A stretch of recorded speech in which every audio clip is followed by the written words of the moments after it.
Do you go online and see fun t-shirts that you wish that you had? Well, today I'm going to show you how you can make your very own fun Halloween t-shirt.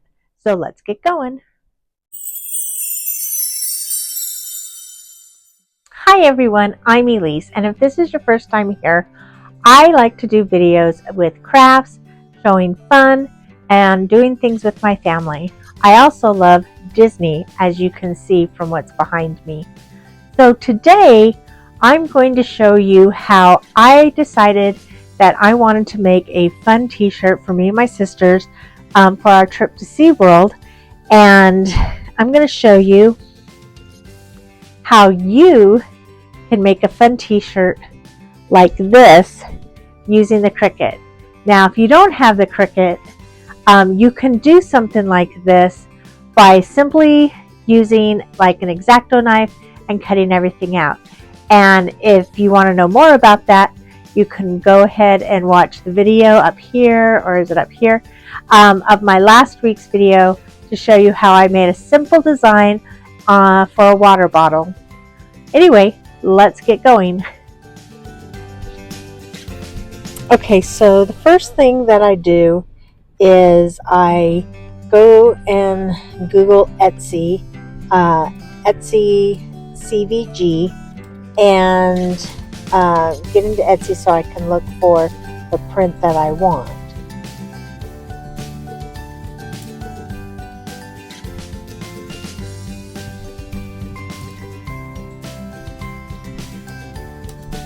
Then once I get into Etsy, I put in Hocus Pocus because that's kind of the print I'm looking for. So as you can see, there's several different bundles or single prints that you can go through and purchase. So I just kind of went through and looked at some of the different ones, and I came across this one, and I kind of just went through and checked them out and see what was in the bundle. And I found the one I really wanted to make a shirt at. Since there's 3 of us, I thought this would be really cute. And so what I did is, after I looked at them, I tried to go ahead and I added it to my cart and then purchased it.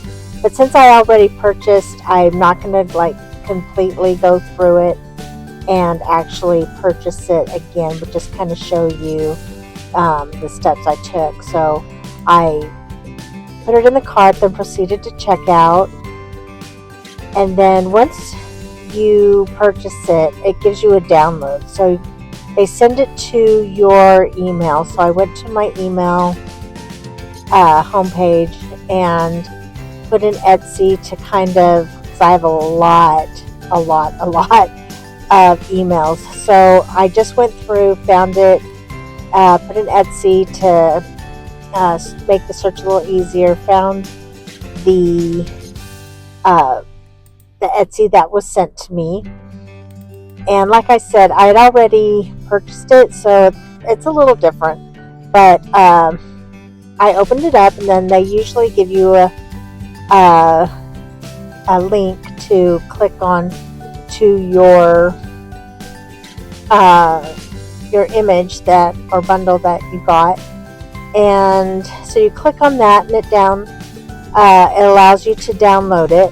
And then once you download it, it will show up in your downloads, and then you can extract it, and then go to extract all, and then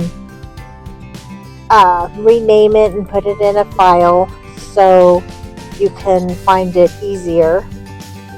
And then you want to just make sure, after you rename it and put it in a folder, where it's located, because when you get onto Cricut, you're gonna have to go into the your downloads and know where to find it. So I went ahead, downloaded it, renamed it, and then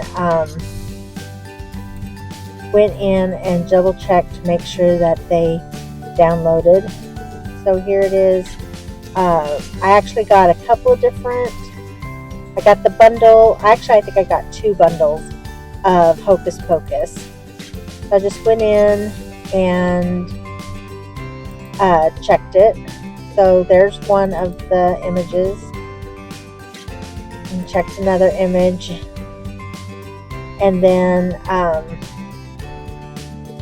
couldn't find it, but then I went into the second bundle and found it, and there it was. So I went ahead and I closed it, and then I opened up my Cricut. And once you get into Cricut, you're going to go to New Projects, and it will open up the canvas, and then you go to Uploads, and then Browse,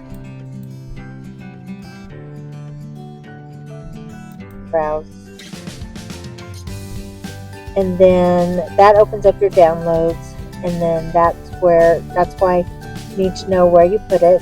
So once you find your folder that you put your bundles in, or your images, then you can open it up and download your image, and then add it to your canvas. Then at the bottom there was an upload, and so you upload it to the canvas, and now you are ready to work on it. So I made it a little bigger so it'd be a little easier. And what you're going to do is this little icon right here. I can't remember the name of it, but I will put it in right here. Anyway, you click on that, it will separate everything. So what I did is the design by, I went ahead and deleted that, and then it leaves the group of the picture itself. So I clicked on it again to make each piece into, like, each piece of the image becomes like its own individual part. So what I did is we decided it would be fun, instead of it saying Sanderson, for it to say Peterson, because there's 3 of us sisters and our last name Peterson. So I just went ahead and took out Sanderson, and then I went to, after I got rid of that, I went to text and added text, and then put in Peterson.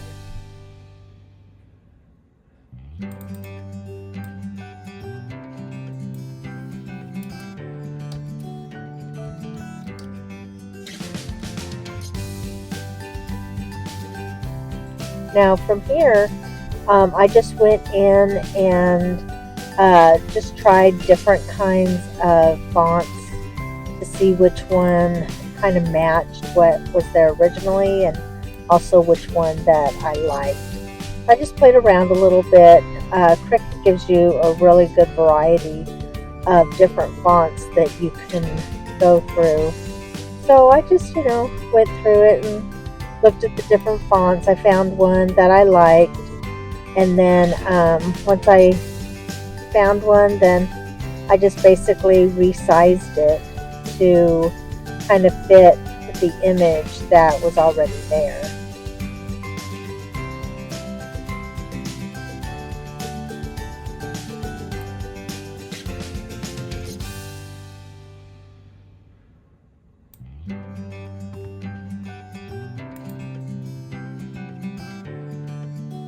So once I sized it to how I wanted it and kind of moved it around a little bit, I highlighted again, and then I clicked on that icon at the top again, which grouped them once again. But then if you go down to the bottom, and again I will put the name of it, and click on Unite, it unites the whole image together.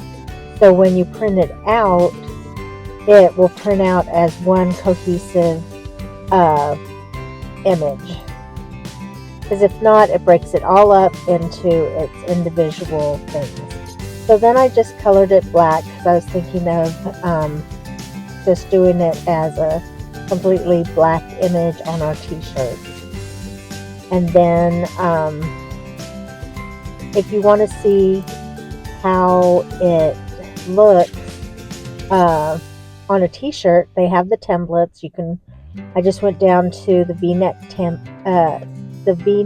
template just to see kind of how it will look on the t-shirt, and kind of sized it a little bit.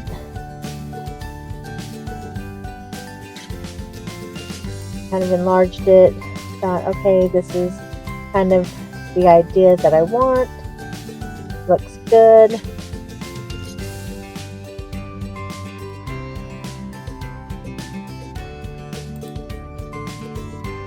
And then I was ready to make the project. So I sized it a little bit more on how big I want it on the t-shirt. I decided on 8 down, and I believe I eventually came up with 8 down and 10 across.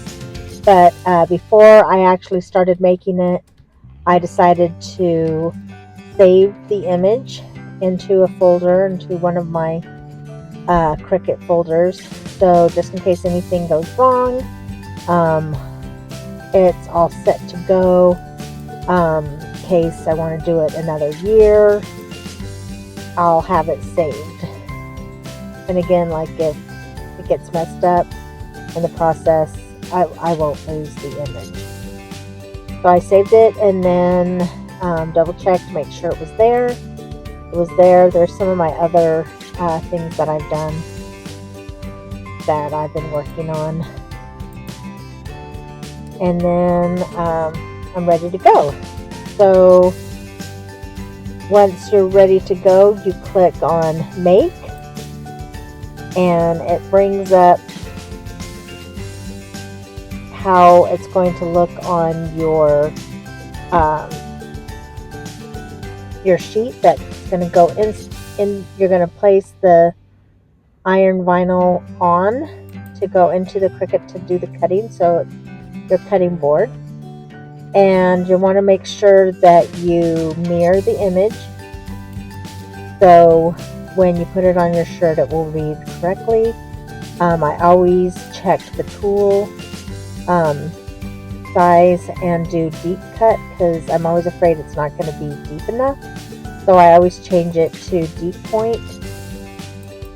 And then I'm ready to go.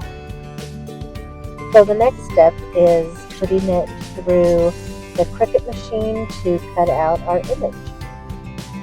So now comes the easy part. You're going to place the vinyl on your cutting sheet, and you want to not do what I did, put the shiny side face down with the dull side face up, because the shiny side's actually the transfer paper, as if you were going to put it on a water bottle or put on. You want to make sure all the bubbles are out, any little particles that might be sticking underneath, so everything is laying nice and smooth. I had a little piece that I had to take off. Now comes the easy part. You're just going to take your cutting sheet, slip it into a couple of grooves. Unfortunately, you can't see it on my shot. You're going to make sure your dial is on iron vinyl. You're going to hit the arrow. It's going to tell you to click the cut button, and then it will start cutting. Now, it can take anywhere from just a few seconds to a few minutes. It's really quite fast, depending on the size of your print.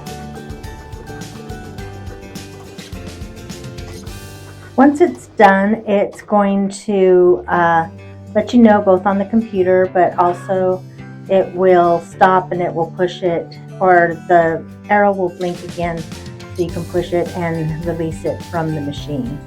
Then once you're done, you're going to take it off the cutting board or the cutting sheet, however you want to call it, and it's going to be time to weed the picture from the outer part. Now, just like I did in my last video with the whale tail, you're going to start at the corner and you're going to carefully peel it away from the plastic, and the main part's going to come off, leaving the smaller parts, which are the image.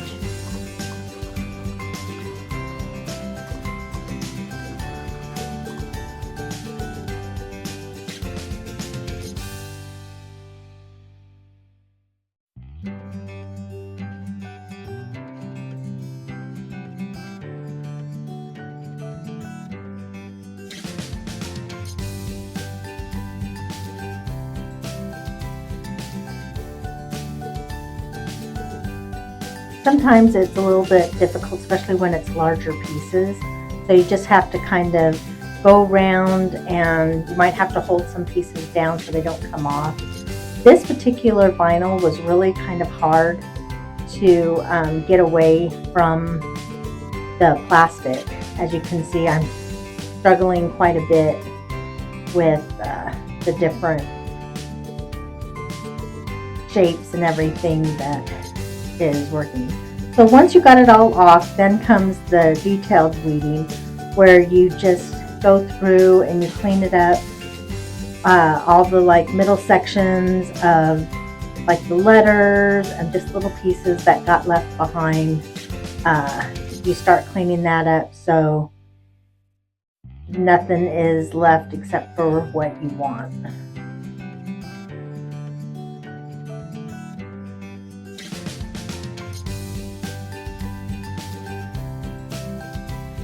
Then what I like to do after I get it all weeded, before I put it on my t-shirt, because I'm not sure if I'm going to do it later on that night, the next day, I like to put it into some parchment paper with the sticky side down, so it won't get particles on it, especially in our house, cat hair. You want to just keep it as clean as possible.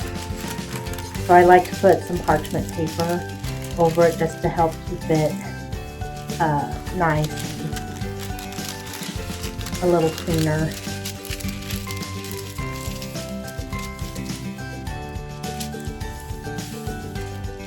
Now it's all ready to be pressed onto my shirt. So I went onto Amazon and got the Lya Vinyl Press. I hope I say that right.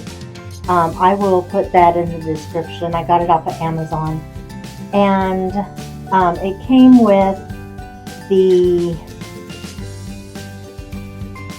heat resistant tape in case I need to tape something down, a heat guard, and some pads to go over the metal underneath. The plastic shirt collar I got separate. So once you turn it on, you're going to want it to get to 320 degrees. I originally had it at 340 and I decided to go down to 320.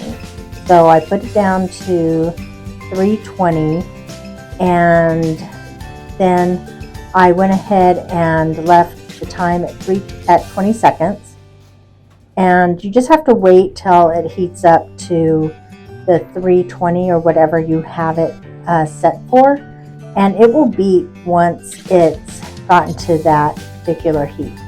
So it got up to the 320 and I was ready to do my t-shirt. So what you do first is you're going to set it on and just kind of press it a little bit just to kind of preheat the material. Or you just put it down for just a couple of seconds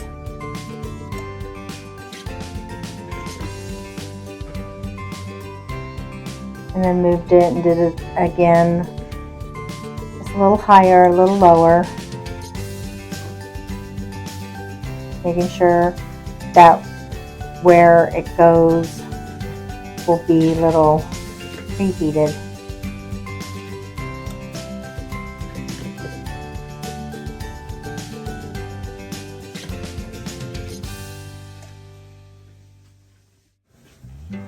Then what I did is, after I preheated it, I was just trying to center it.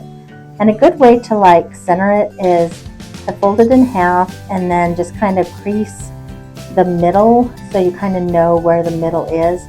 The plastic collar that I had earlier does help, but that was for a V-neck and this is a crew neck. So I just figured I'd just do it with my hands, just kind of press it down a little bit, just to make sure I can kind of see the middle of where I want to put my picture. I straightened it out, got it all ready.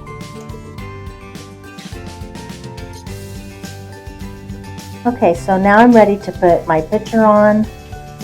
I center it, make sure it's all nice and straight.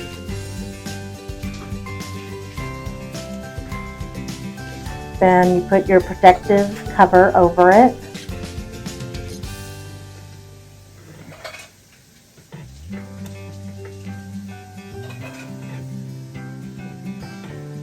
Clamp it down, push the button, and voila, you just wait for your 20 seconds to be over.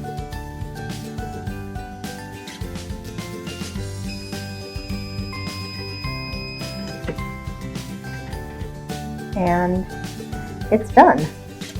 So at this point, you've got to be really careful because that cover is going to be pretty hot, and the picture itself is going to be hot. So carefully remove that, and then slowly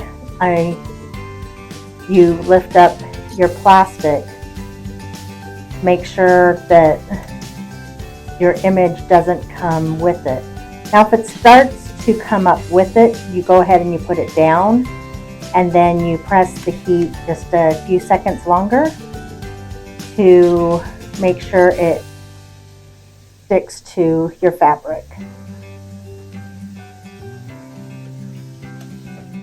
And there you go, voila! It's done.